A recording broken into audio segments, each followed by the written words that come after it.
당시에는 내가 이렇게 천만 관객의 감독이 될 거라는 생각을 못 하셨을 거 아니에요. 그 당시도 아니고 불과 한 달 전에도 못했어요.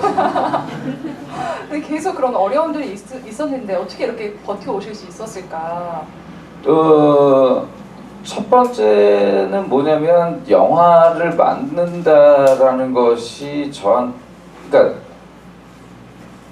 그만둘 때 그만두더라도 이게 하나는 만들어 보자였어요. 한 편은 만들어 보자였는데 작품을 굉장히 많이 하셨잖아요. 네. 그러니까 저는 데뷔를 좀 일찍 해서 네. 제가 28에 제 첫 영화를 극장에서 상영을 했었는데 근데 그 첫 영화가 다행히 운이 굉장히 좋게 흥행도 되고 비평적으로 성과를 되게 크게 거둬서 그 다음 영화를 또 찍을 수 있었죠. 영화 감독들한테 흥행이라는 거는 흥행이 주는 가치는 가장 큰 거는 다른 게 아니라 다음 영화를 할 수 있다라는 안도감을 주는 거예요. 영화가 뭐 잘 되기도 하고 잘 안 되기도 하고 그렇잖아요. 네. 여러분들의 꿈이라는 것이 개인적인 꿈을 갖는 것도 중요하지만, 그러니까 여러분들 개인의 행복이 저는 그것이 가장 중요하다고 생각을 하고, 근데 내가 더 행복해질 수 있는 거, 그러니까 나만의 행복이 아니라 내 주변이 같이 행복해질 수 있는 건 뭔가. 그러니까 여러분들 주변에 그러니까 저도 보면 지금 오면 저하고 친했던 친구들 중에 다 같이 행복을 같이 나눌 수 있는 친구도 있지만 또 어려운 친구도 있고 막 그렇거든요. 그 어려운 친구 한 명이 되게 삶에 이게 불편해지는 경우들이 있어요. 내 마음의 짐이 되고. 근데 우리가 잘 되면 다 같이 잘 되는 게 좋잖아요. 나 혼자 잘 되는 것보다. 그러니까 그런 것들은 무엇일까? 그러다 보면 자연스럽게 여러분들이 사고가 확장되고 이것만이 아니라 내가 이런 방법도 있었구나. 내가 이런 길도 있겠구나. 그런 길들이 좀 있을 것 같아요. 그러니까 생각의 폭이 넓고 크고 시야가 넓을수록 자신이 할 수 있는 게 훨씬 많아지는 거는 저는 사실인 것 같거든요. 네. 여러분들의 관심사를 그러니까 수능 점수에만 두지 마시고 서울에 있는 스카이에 이렇게 진학한다. 그래봐야 별거 없어. 제 주변에 서울대 나온 후배들이나 애들 보면 걔들이 서울대 농협지점 통장 다 가지고 다니는 거 말고는 서울대라는 거 알 수도 없고 걔들 어리버리하고 별거 없더라고요. 보니까 족구시키면 애들 개발이고 다. 그러니까 그거 아니어도 우리가 성공할 수 있는 삶이 많거든요. 그러니까 모두가 다 재벌이 될 필요도 없고 재벌이 된다고 해서 행복한 최근에 롯데가 보세요. 재벌 되면 뭐예요? 이게 정신도 오락가락하는 아버지 데리고 왔다 갔다 하고 그게 무슨 꼴이에요. 그러니까 우리가 조금 가난해도 가난은 죄가 아니거든요. 조금 불편한 것 뿐이지. 그러니까 그래도 당당하게 살고 우리가 돈이 없지 가오가 없어 하고 좀 어깨 피고 살고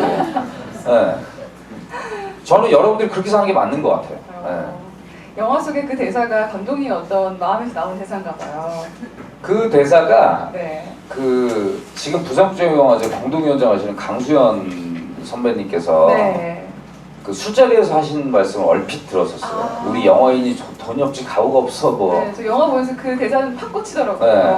근데 예전에 제가 이전에 만들었던 베를린이라는 영화에서도 썼던 대사가 있는데 난 우리가 가난해도 당당하게 살 수 있다고 믿는다 라는 말을 썼었는데 예전에 제가 한 시민분이 어떤 행사장에서 모두 발언을 하는데 자기가 어린 딸과 함께 나온 어떤 시민분이 그런 말씀을 하셨어요. 자기는 우리 딸에게 그러니까 세상에서 가장 부자 나라를 물려줄 수 있을지는 잘 모르겠다. 우리나라가 세상에서 가장 경제적으로 잘 사는 나라가 군사 대국이 되고 이거는 잘 모르겠다. 하지만 전 세계에서 가장 자존심 있고 당당한 나라가 될 수는 있다고 믿는다. 네. 나는 우리 딸에게 그런 당당한 나라를 물려주고 싶다라는 말씀하셨는데 그 말씀이 좀 되게 이게 기억에 남았거든요. 그러니까 저는 평생 동안 누군가에게 조금 고기 반찬 나온다고 머슴살이 하는 것보다 그냥 자유롭게 나가서 내가 이렇게 물고기 잡아먹고 싶을 때 물고기 잡아먹고 이렇게 그렇게 좀 자유롭게 살아가는 삶이 더 매력적이지 않나? 네. 누군가는 분명 이렇게 성실하게 누군가를 보좌하면서 서포트하면서 자신의 일을 하는 것이 그것이 자신의 성향에 맞는 분들이 분명히 있을 거예요. 근데 그분들은 그분들의 가치가 있는 거죠. 그리고 누군가는 정말 이렇게 뭐 이렇게 훌륭한 지도자가 되고 싶은 분들도 있고. 근데 그거는 모두가 다 이제 그렇게 사는 게 맞아 하고 가잖아요. 보편적으로. 근데 그게 아닌 삶을 선택한 사람들에게 그게 아닌 사람도 있는 거지. 모두가 다 똑같이 살 필요가 없잖아요. 네. 모두가 다 결혼해서 애 낳고 이렇게 살 필요도 없다고 저는 생각해요. 그러니까 자기의 삶의 방식들이 있는 거죠.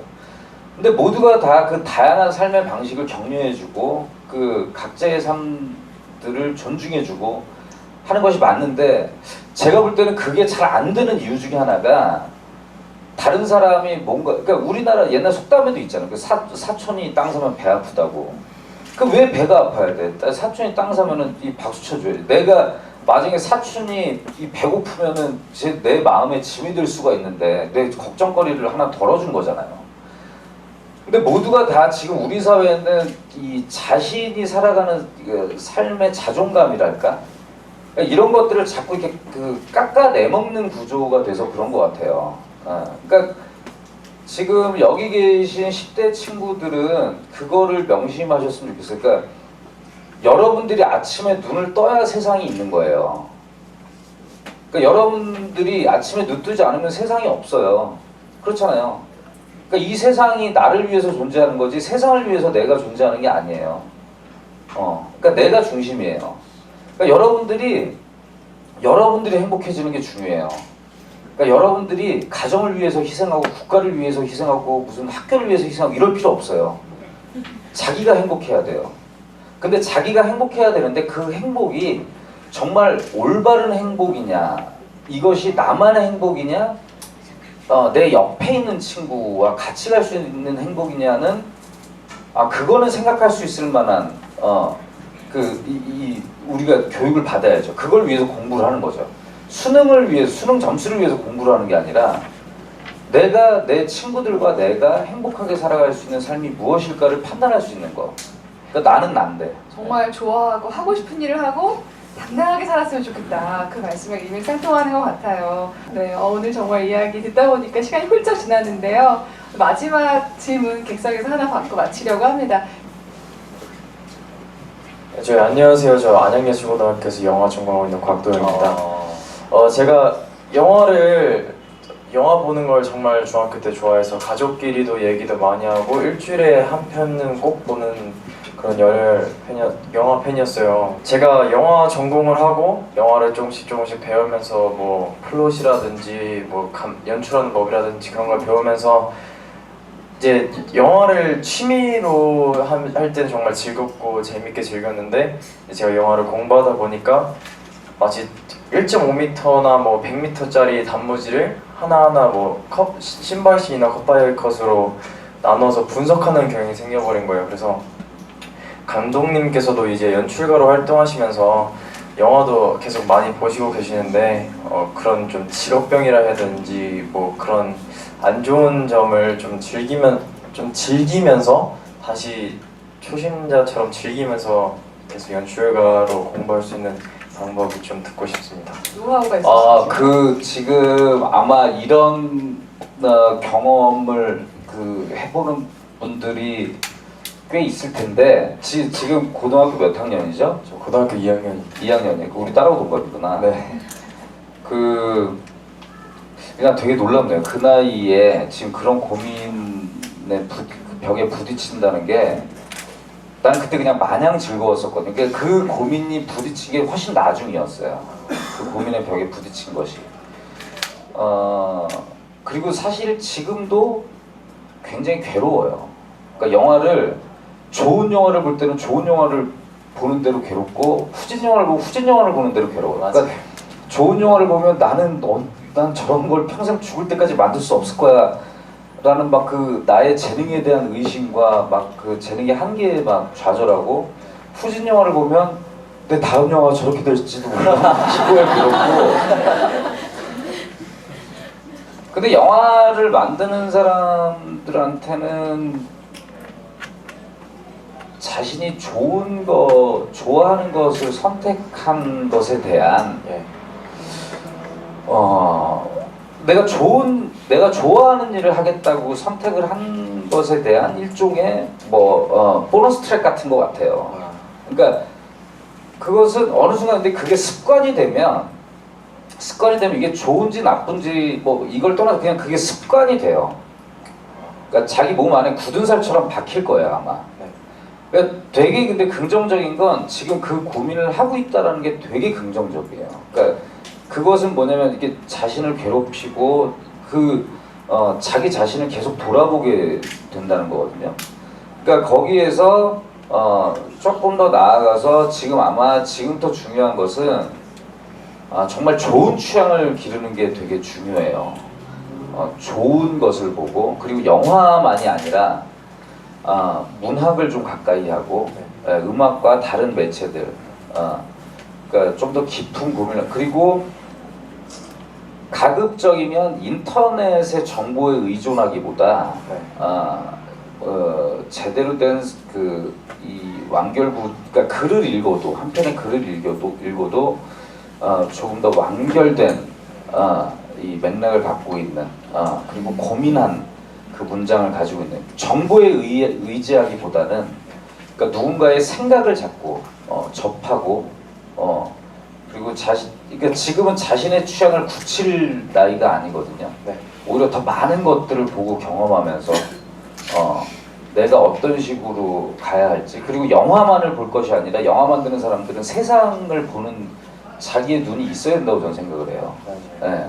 그러니까 영화를 보는 것만큼 세상이 돌아가는 것 그리고 주변 사람들에 대해서 그런 것들을 생각하고 그리고 가급적이면 실제 사람들을 만나고 그러니까 많은 사람들이 여러분들 그 SNS가 주는 큰 폐해 중에 하나가 그 SNS 하는 사람들이 실제로 친구들 잘 못 만나는 만나는 횟수가 줄어드는 거 아시죠? 맞아요.